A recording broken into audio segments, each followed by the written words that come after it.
All right, this video is going to be on, about parts of similar triangles. First, the warm-up is letting us know that segment DE is going to be parallel to segment UV.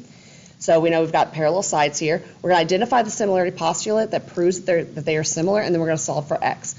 Given what we have right here, we cannot prove sides are proportional because we're missing sides here, okay? Because we have a variable. So SSS and SAS are completely out of this question here.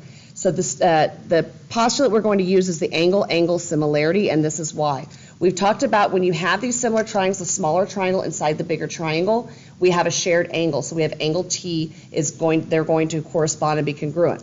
Then with our parallel parts right here, we can look at TU as the transversal, and we've got corresponding angles right here.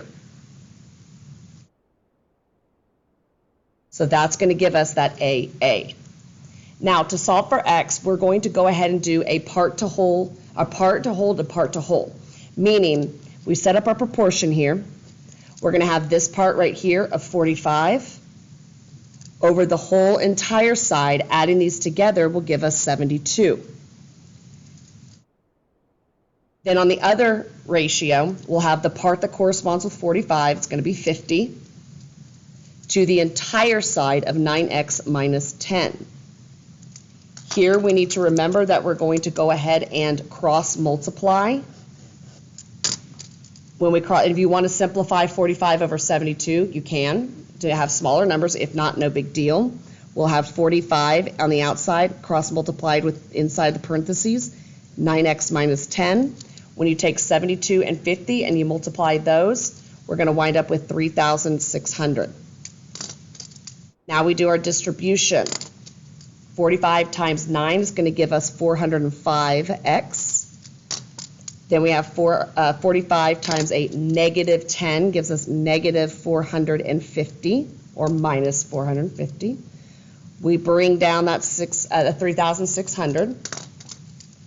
Now we add 450 to each side, canceling it out over here, leaving us with 405x.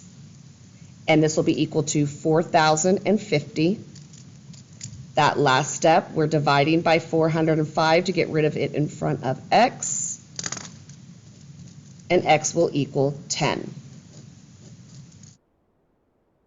All right, so this next part is dealing with 3 of our 5 special segments. We in our classes have already talked about mid-segment. We're not going to address perpendicular bisector, but here we're going to look at altitudes, angle bisectors, and medians. What ends up happening is if you have the altitude in 2 similar triangles, or the angle bisector, or the medians, they're automatically going to be corresponding and proportional. So if we take a look over here, I'm going to use 2 different colors for this. In triangle ABC and FGH, they are going to be similar. So we're going to set up a ratio. It's the easiest way to just look at it. Set up a ratio of the altitudes, AD and FJ. Set it equal to the ratio of whatever other information they give you that corresponds. This one, they're saying AB and FG. So if they gave you a value for both of these, you would set up that ratio. Remember, whichever triangle you place in the numerator needs to stay in the numerator. Here I put the bigger triangle in the numerator. The bigger triangle needs to stay in the numerator. Angle bisectors will work the exact same way. Here we're set up a ratio of the angle bisectors, LP to RT, setting that equal to what other information they gave us. We'll take a look on the example problems here in a minute. LM, because LP went in the numerator, LM needs to go in the numerator. And this will be to RS. On the medians one, the way they wrote the proportion, we're seeing how you don't always have to use that right side. There may be different parts that they give you. Here we're looking at the medians, CD to YZ, and they're setting this equal to the ratio of AB to WX. It may just be AD and WZ, okay? That's another option. Now with these, we need to remember what we are looking for. Altitude, how do we know it's an altitude? The 90-degree angle. Angle bisector, how do we know? We have these tick marks, these congruent arcs letting us know we have bisected that angle. Your median, especially with the median, we need to see these little tick marks saying that our side has been cut in half. The reason for that is because, like I just said, if they give you AD and then WX, you're going to have to know to cut it in half or double. You're going to have to see these congruent parts. So next, we'll go ahead and take a look at example of each one. Example number 1, we're going to go ahead and identify what kind of special segment we have. When we're looking through here, the only markings we see are that angle A has been bisected, angle F has been bisected. Those two angles automatically correspond as well. So here we're going to have an angle bisector. Now to set up our proportion, we'll go ahead and set the proportion up with how they did it. We'll go ahead and start with a ratio of the angle bisector, X. You know what, I had a student bring this up to me and I liked this. I didn't change it because the original video I made had it as X over 8. But if we look here and we want to practice our new over old, let's go ahead and put the 8 in the numerator, and we'll put the X in the denominator so we can practice those scale factors. Then we'll take a look at the side. Since I put 8 in the numerator, I'm going to put 12 in the numerator. In all reality, it doesn't matter which one's the numerator and denominator unless we're doing scale factor, but it's a good practice. And then we'll put the 15 in the denominator. Again, I'm going to show you the simplifying. If you'd like to simplify, you can go ahead and simplify 12 over 15. Each one is divisible by 3. You'd end up with 4 over 5, so you have smaller numbers. Again, you don't have to simplify. Now when we do our cross multiplying, we're going to get 4x is equal to 5 times 8. Now because I've got the 5, will be 40. If you did not simplify, you'd get 12x equals 120. When we divide, either way, whether you're simplified or not, we would end up with x equals 10.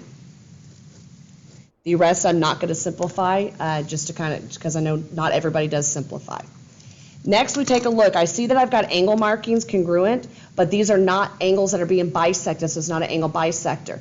The reason they are there either to show you that these are similar, or if you had the value of LM in our class, you will see something like this. Please do not write this. I will be erasing it. Do not write it. I'm explaining something. If I said this was 25, you would have to know which one of these sides corresponded with the 15 by saying the 15 goes from the vertex with the altitude down to one angle marking, so it would correspond with the 20, okay? If that confuses you, ask your teacher about that because you will have a problem like that.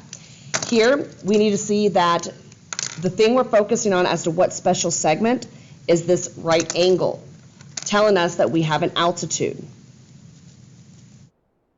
If I can spell. So let's go ahead and set up our ratios.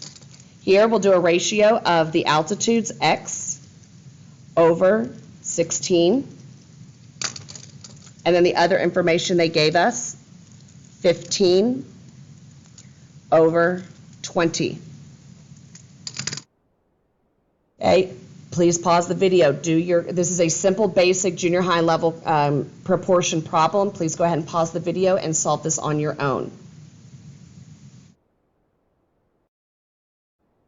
Please check that you got 12.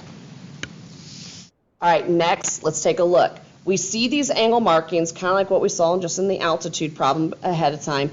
But what I need you guys to see is here at angle T and W, these are not showing that the angles are bisected.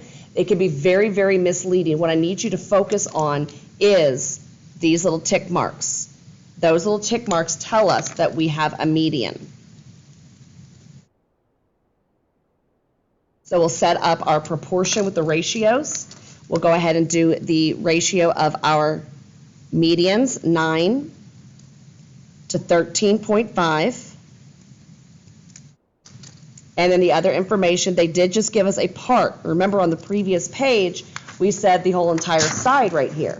But now you're seeing that we can have part.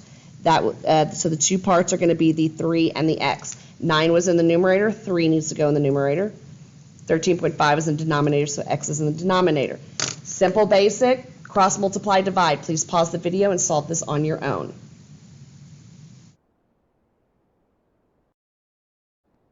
Check your answers. We should have gotten 4.5. All right.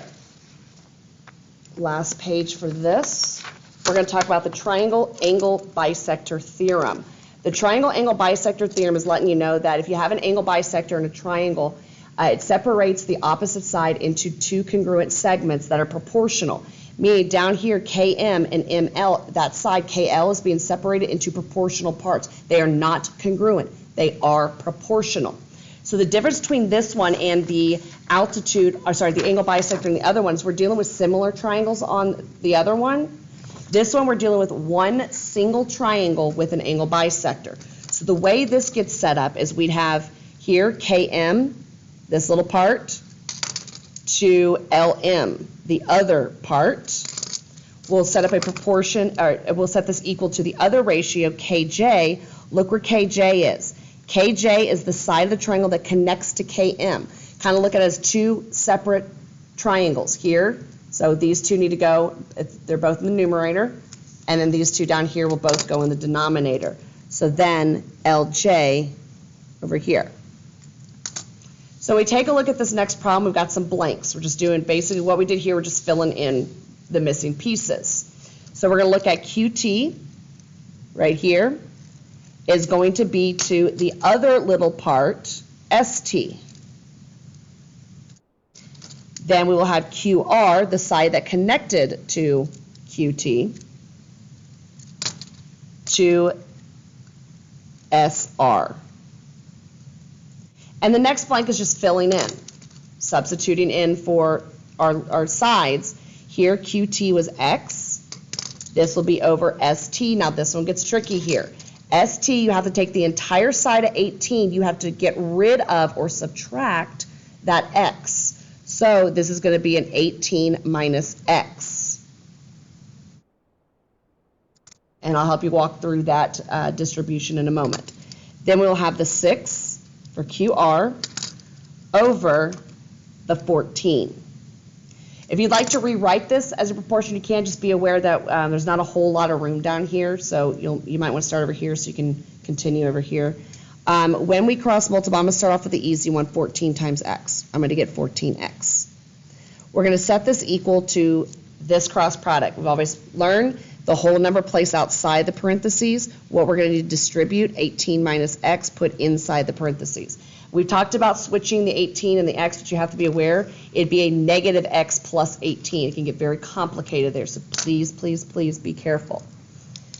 So when we do our distribution, because that 18 is in front, bring down our 14x. We need to distribute 6 times 18. That is not an x. That is 6 times 18, not 18x. 6 times 18. With that 6 times 18, we're going to get 108. Then we need to remember that when we distribute the 6 to the x, it is a minus x or negative x. So 6x, but a minus or negative 6x. And we're used to subtracting if we have variables on both sides. This is already a minus 6x, so we need to add 6x to both sides, giving us 20x is equal to 108. Then we simply just do our division, that last step, to find out that x is going to be 5.4. So example 5, A and B. Example 5A, we're looking at that same scenario here. Okay, let's take a look, set up our proportion. We'll do little part right here of 4 to the other part that the angle bisector created, over 6. Then we will take a look at going back to the side that 4 was at, x over the 13.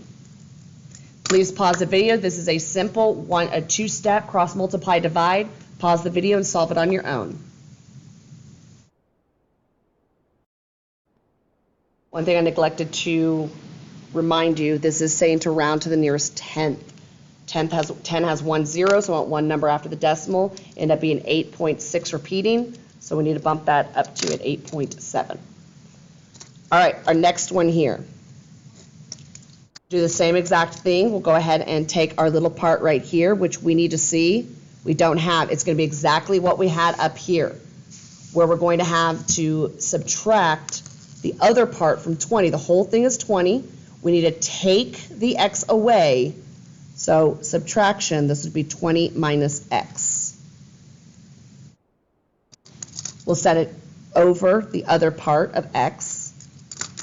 Go back over here for our other ratio, 11, over the 14. Again, I will walk you through this solving. I'm going to go pretty quickly, but it's going to go exactly like what we just did. If we cross multiply here, we're going to get 11x. Cross multiply the other direction, whole number on the outside, 20 minus x on the inside, not 20x, 20 minus x. When we do our distribution, we'll go ahead and distribute 14 times 20. This will give you 280. Then the 14 times the minus or negative x gives you negative or minus 14x. Now again, we have a minus 14x. We need to move it over here with the 11, so we're going to add 14x to both sides. So we will have 25x equals 280. Last step of dividing. X will end up being 11.2. All right, any questions, please ask your teacher, or you can search other videos.